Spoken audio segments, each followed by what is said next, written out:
اللهم صل وسلم وبارك على سيدنا محمد وعلى آله وأصحابه أجمعين. ازيكم يا حبايبي؟ عاملين ايه؟ يا رب تكونوا بخير يا رب، وكل سنة وانتم طيبين يا حبايبي، ويعود علينا وعليكم الأيام بخير يا رب إن شاء الله. النهاردة حبايب قلبي قلنا هنعمل ايه بقى؟ هنعمل ممبار. كنت جايباه بصراحة، يعني كان بقاله حوالي 15 يوم عندي. نزلت بصراحة أنا وبجيب، كنت بشتري شوية حاجات كده، فعديت فلقيت الست قاعدة بيه، يعني اللي بجيب منها، فروحت جبته بقى. قلت ايه، لا مش مشكلة، يتحط في التلاجة. انا بشيله ما بنضفهوش يعني يا حبايب قلبي. بصوا الممبار ما تشيلوش متنضف، علشان ايه، عشان ممكن يطرى منك لما تيجي تحشيه وتحطيه كده يفرقع. ماشي ليه كده ما يتنضفش؟ لما تيجي تستعمليه وخلاص هتاكليه بالهنا والشفا ان شاء الله يعني، فتنضفيه. الكلام ده كله كان بقى بالليل. انا اي محشيات، عشان انا طبعا ما بقدرش اعمل الحاجه كلها الصبح وكده، فأي محشيات يعني لما أكون محشي بتنجان أو كرنب أو أي حاجة بحب أحشيها إيه من بالليل. والممبار برضو بيتحشي من بالليل، يعني ما بيجرلوش أي حاجة بصراحة، يعني حلو. بالله عليكم حبايب قلبي اللي يعني يتفرج على الفيديو بتاعي ما تنسوش اللايك والاشتراك يا حبايب قلبي. ربنا يا رب يرضيكم ويكبر بخاطركم جميعا، اللهم امين يا رب. واللي يا رب اللي يحط لي لايك ويعمل لي اشتراك يخش الجنة يا رب ان شاء الله، بحق الايام المفترجة يا رب. ربنا يهديكم عليا يا حبايب قلبي يا رب. نفسي القناة تكبر شوية كده وأحقق الشروط بتاعة اليوتيوب. ربنا يكرم إن شاء الله بإذن الله. هنا كانت سبكة القوطة، أنا بحب أسبكها خالص يعني كده، يعني بحب أسبكها خالص يعني كده، ما بحبهاش تبقى فيها مية. ماشي حبايب قلبي. وهنحط إيه؟ هنحط التوابل بتاعتنا طبعا، إيه اللي انتوا بتحطوها واللي احنا بنحطها المعتادة. اللهم صل وسلم وبارك عليك يا حبيبي يا رسول الله. بص يا حبيبي، ملح، كزبرة، شطة، فلفل، الفلفل العادي طبعا، وده والتاني ده ورق لورا على حبهان بجيبه مطحون جاهز، الاتنين مع بعض يعني. وده السبع بهارات بتاعتي اللي انا ايه بحطها. بس كده يعني. البتاع لو خلص ده بقى انا كنت جايباه والله من رمضان اللي فات، الورق اللورا ده على الحبهان. بس هنحطهم كلهم. اهم حاجه الشطه بصراحه، انا بنحب الشطه برضو في الحاجات المحشيات دي، بتدي طعم حلو يعني. والشتاء عامة بيأكل، يعني الشتاء عامة بصي والله، لو حبة ايه يعني لو حبة فول وحتة بتنجان وكده بصراحة بناكل فيه بنشبع الحمد لله يعني. ولا اللفت بقى، يا خراش على تخليل اللفت الأيام دول يا حبايبي، مع حتة بتنجان كده، قصدي مع حبة الطعمية، بحبه أوي مع الطعمية البتنجان. يا حبايب قال لي بقى ايه، أنا غسلته كده كويس أهو زي ما انتوا شايفين. أنا بنضفه بالدقيق وبالخل، بخليه آخر حاجة عشان الخل بيثبت الزفارة. يعني أنا بغسله بالدقيق الأول وبالملح والحاجات دي الأول كلها، وبعد كده بغسله في آخر مرحلة الخل عشان ما يثبتش معايا إيه الزفارة. هنقلبه كل الحاجات دي كلها مع كويس مع بعضيها. وزودي الخضرة، عشان الخضرة طبعا إيه يا حبايبي بتبقى حلوة في المحشي، يعني لما بتزود ولما بتبقى زايدة يعني. كده خلاص كنت حشيته من بالليل بقى. بصوا شايفين يا حبايبي اللبن، كنت بنفطر وكنت حاطة الحلة دي خلاص سخنت بقى، وفطرنا. اللبن زي ما انتوا عارفين بقى، انا بقوله خاين. بيخوني، الف دماغي بس كده ايه، الاقي اللبن على طول اتقلب. طلعت الريمه كلها يا حبايبي زي ما انتوا شايفين. فقلت بقى مش مشكله بقى ايه، ده حبهان وورق لورا. فقلت مش مشكله بقى ايه، هصبنه دلوقتي والاكل، طب ما انا كده كده. عفوا يا حبايبي، كده كده ما اخلص الاكل بصبنه وبغسله. فقلت اكمل عليه بقى كده وخلاص، عشان في ايه، في حاجات هتتعمل تاني بقى غير المحشي ده وكده. ولادي بقى لما عرفوا ان في ممبار، اعملي لي كذا، وده يقول لك اعملي لي كذا، حاضر هنعمل معاه كل حاجه كل حاجه ان شاء الله يا حبايبي. اللي طلب مني شوربه خضار، ده نص كيلو كوسه وربع فاصوليا ونص كوسه. والبطاطس طبعا ايه موجوده عندي. والبسله برضو انا ايه مفرنزاها في الفريزر عندي موجوده يعني. فكل واحد بقى ايه نقول له حاضر. انا كنت حشيته من بالليل اهو زي ما انتوا شايفين، طلعته من التلاجة اهو. بص ما بتحشيش جامد يعني، بصي يا دوبك كده ايه، تمسكيها كده تبططيها خالص، وقوم تبطط معاكي الصباع الحته يعني وكده. دي بقى سبانخ، دي قصدي ملوخية، لا إله إلا الله محمد رسول الله، دي ملوخية. ملوخية بتاعت الشتا بقى أنا بتضايق منها قوي، عاملة زي ورق العنب كده، قصدي عاملة زي ورق النعناع صغننة خالص. بصوا ازاي، ده كيلو والله كيلو. بسم الله الرحمن الرحيم. والناس عايزة سبانخ.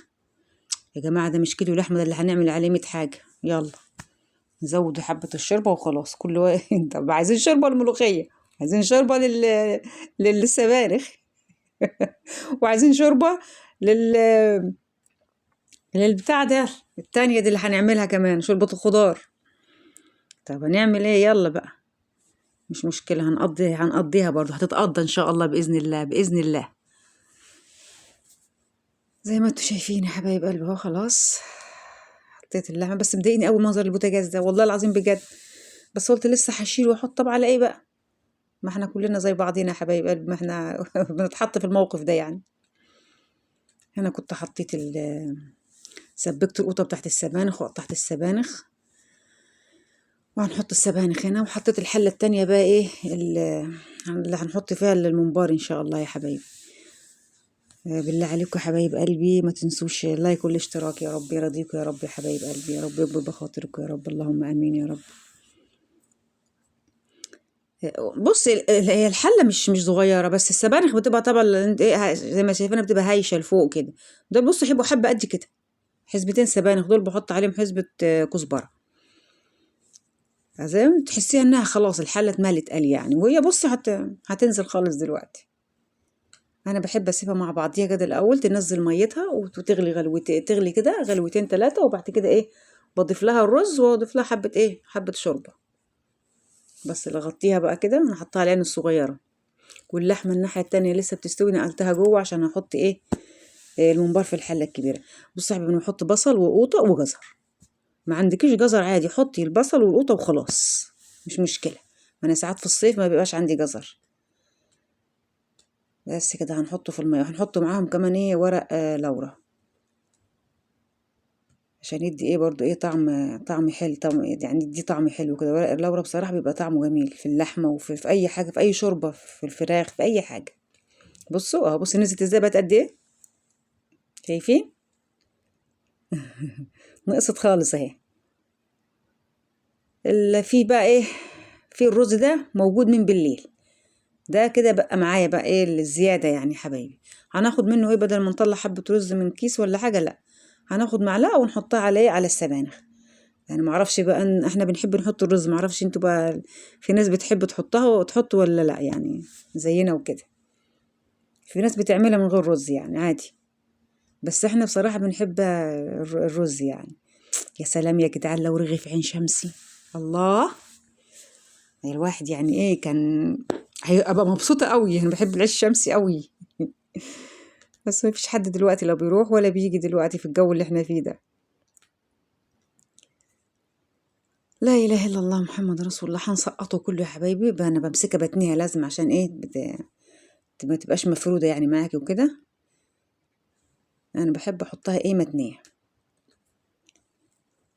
لا اله الا انت سبحانك اني كنت من الظالمين، لا اله الا الله. هنخلص الكمية كلها. ده كيلو ونص يا حبايبي ممبار، مش كيلو بس، لا كيلو ونص، علشان انا الاكل ده باكل فيه يومين يعني، علشان اريح بقى. بحب الاكل بتاع تاني يوم ده ايه بقى اصحى بقى إيه عارفه نفسي بقى مفيش اكل، يا سلام، بتبقى راحه نفسيه بصراحه. في الجو في الشتاء بالذات بقى، في غسيل المواعين والحاجه وكده زي ما انتوا عارفين يا حبايبي. هذا هو السبانخ خلاص، وادي اللحمه خلاص هتستوي. بص انا مزوده الشوربه ازاي، معبيه الحله والله عشان تكفي الحاجات اللي انا هعملها دي. هنخلص الكميه كلها يا حبايب قلبي زي ما انتوا شايفين، وهنحط لهم ايه بس لما يغلي شويه كده حبه ملح. بلاش تقلبوا فيه كتير عشان انا مره نسيت وقعدت اقلب فيه بصراحه بيفك، ولما تيجي تطلعيه واستوى، دي انا عملتها قبل كده والله وجربتها. ما تطفيش عليه وتطلعيه بعد كده، لا سبحان الله هي وبتغلي، هي والحله بتغلي كده انا بطلعه لما بيستوي. ما اعرفش بقى سبحان الله، مره طفيت عليه لقيته باش، قعدت اطلع فيه ما اعرفش لقيت فيه حاجات كتير اتفتحت. الشوربه بتاعته بقى دي تحفه، انا وبنتي بنشربها بصراحه. ادي هنا بدأنا بقى نحط ايه كده، ركننا السبانخ خلاص على جنب، وحطينا الممبار يا حبايبي، وهنا بحط البسلة الأول والفاصوليا علشان ياخدوا ايه، ياخدوا غلوتين الأول كده، عشان هما بياخدوا وقت في السوا شوية عن البطاطس والكوسة. وحبة البتوع دول يا حبايب قلبي، الرز دول ان شاء الله هنعمل بيهم حبة فلفل برضو، يعني مفيش حاجة تترمي، يعني مفيش حاجة هتقعد في التلاجة يعني لا. زي السبانخ خلاص هي هتستوي، واللحمة خلاص طفيت عليها الحمد لله. يعني الواحد والله بصحى بدري لما بعمل الحاجة دي، وده كمان حاشا الممبار من بالليل يعني الحمد لله. بس كده زي ما انتوا شايفين، شوية شوربة خضار يستاهلوا بقكم بصراحة، تحفة. يعني شوربة الخضار بتبقى جميلة أوي في الشتاء، وبتدفي كده، والحاجة متوفرة يعني موجودة. وهو الخضار بتاع الشتاء عامة بيبقى موجود يعني فيه كتير وكده، غير الصيف. شلت قوطة يا حبايب قلبي ولا لسه؟ اهو الفلفل اهو عملته، كان نص كيلو برضو حشيته، هينفع برضو. والسبانخ شايفين نطرة الإيدام بتاعها زي الإيدام، يعني السمنة بتاعتها يا حبايبي. وادي الممبار خلصناه وطلعناه اهو، بس ناقص بقى على ايه، لسه هنحمره بقى، حمره على الأكل بقى عشان ما يبردش وكده يعني. ماشي. ناقص لنا ايه يا حبايبي؟ الملوخية. الملوخية اهي، بس كده آخر حاجة بقى. وعشان ايه؟ عشان تعبت في اليوم ده بجد يعني، والله تعبت. لا إله إلا الله محمد رسول الله. هنخلص حبة الملوخية كده وايه، الحمد لله الحمد لله والشكر لله. ما تنسوش يا حبايبي اللايك والاشتراك بالله عليكم. انا هحط حبة كزبرة الأول هنا في الشوربة، بحط حبة كزبرة. بس الملوخية بجد يعني ملوخية الشتا دي مش حلوة بصراحة، مش حلوة أوي خالص. وبعدين الكيلو بسم الله الرحمن الرحيم ما فيهوش أصلا، ما تلاقيش فيه متعفرت بسم الله الرحمن الرحيم. هم خرطتهم بصوا حبة قد ايه. ده التوم بقى اللي انا شايلاه والله من السنة اللي فاتت، اللي فاكرين اللي كان القديم اللي عندي كمان، القديم اللي كان عندي يعني مش بتاع السنة اللي فاتت، والله بتاع السنة اللي قبلها كان قديم. والقشطة، قشطة أنا بعمله بالطريقة دي صراحة، يعني بيقعد معايا ما شاء الله عليه، وبيبقى أبيض زي ما هو، ولا بيصفر ولا أي حاجة. وبقطعها ما بيجمدش يعني، بقى زي ما انتوا شايفين بطلعها كده كأنك والله بتقطعي حتة حلاوة طحينية كده. يا رب يا كريم، يا رب يا كريم. ادي حبة الملوخية اللي طلعناهم اهو.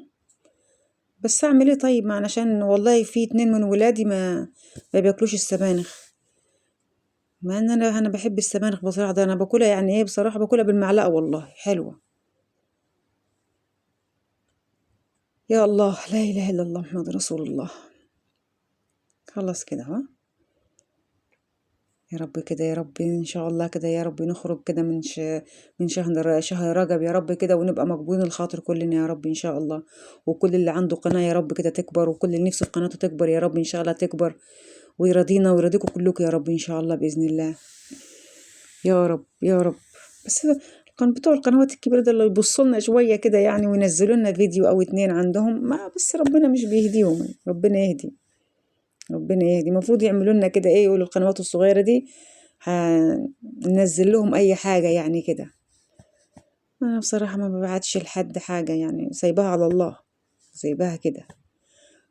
بشوف ناس كتير بتقعد تبعت وتتحايل ما حدش بيرد عليهم والله.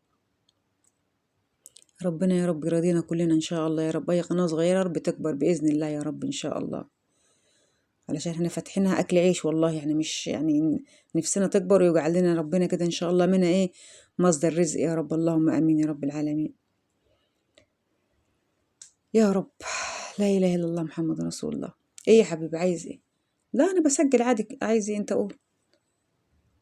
طيب ماشي ماشي، انا هقوم دلوقتي، هجيلك حاضر حبيبي حاضر. معلش يا حبايب قلبي كنت بكلم ابني بس.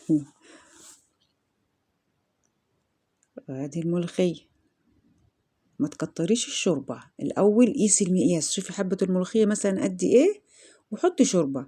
لما تبقى الشوربة تبقى ناقصة أحسن، علشان ممكن تزودي شوربة والملوخية ما تجيش معاكي مظبوطة فملهاش حل. لكن لما نحط الشوربة قليلة ونحط الملوخية خلاص عادي يعني، ممكن نزود حبة شوربة تاني.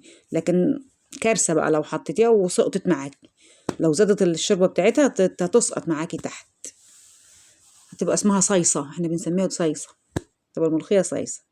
هذا اهو، هما يدوبك طبقين، مش كتير يعني. الحاجة بصراحة في الشتا بتبقى سخنة وبتأكل، يعني أي حاجة بتتاكل. لا إله إلا الله محمد رسول الله. نطلع بقى حبة لفت جنب الأكل ده كده، وتعالوا يا حبايبي كلوا معانا، اتفضلوا معانا يعني يا حبايب قلبي، ربنا يرضيكم يا رب. كنت نسيت التوم هنا، المفروض كنت حطيته. بنقفل الحاجة بتاعتنا اهو، خلاص كده. بقول خلاص، بشاهد واحد بقول لا إله إلا الله محمد رسول الله. أنا فاكرة الحتة دي. تعبت يا حبايبي عشان رجلي بتوجعني، والتصوير طبعا لازم أبقى حريصة وأصور وأعمل، يعني والله كل حاجة تعب والله يا حبايب قلبي. ادي طلعنا حبة لفت، أنا من عشاق اللفت ومن عشاق السبانخ. وادي شوربة الخضار واللحمة حمرناها، وادي الممبار. حبة ممبار والله العظيم يستاهل بقكم. بص أنا قطمت حتة من دي زي ما انتوا شايفين اهو، حبة خضرة كده تدي شكل منظر ايه حلو. لا إله إلا الله محمد رسول الله. والفلفل كمان اهو. ما تنسوش يا حبايب قلبي اللايك والاشتراك بالله عليكم، وربنا يكبر بخواطركم جميعا يا رب، اللهم امين يا رب العالمين. يرضينا ويرضيكم يا رب بحق الايام المفترجه دي. ادعوا يا حبايبي كتير، ربنا هيستجيب لنا باذن الله. مع الف سلامه.